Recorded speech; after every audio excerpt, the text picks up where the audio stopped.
Nous avons obtenu des échanges de courriels de 2019 et 2020 dans lesquels on apprend qu'ils travaillent sur un projet de site de stockage de déchets hautement radioactifs au Canada.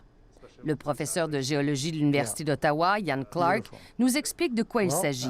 C'est vraiment comme une mine avec un puits en profondeur et des galeries qui sortent en profondeur pour avoir d'espace vraiment pour stocker des déchets nucléaires. Une lettre d'un ancien premier ministre canadien destinée aux potentiels partenaires japonais révèle où pourrait se situer le site de stockage. Le granit sec du Labrador serait parfait pour cette utilisation. La Finlande a déjà un site de ce genre et le Canada a aussi un projet en marche en Ontario dont on discute publiquement depuis des décennies pour stocker les déchets des centrales nucléaires canadiennes. Mais le projet discuté dans les courriels est complètement différent et secret.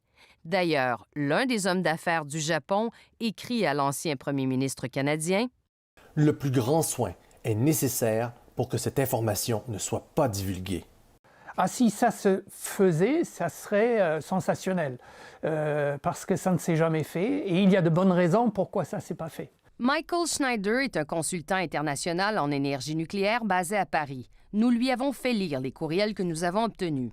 La première réaction a été une stupéfaction à quel point des gens extrêmement haut placés se rassemblent dans une espèce de conspiration incroyable, une conspiration clairement destinée à garder au secret un plan et de le faire avancer suffisamment loin pour confronter les décideurs avec des faits accomplis.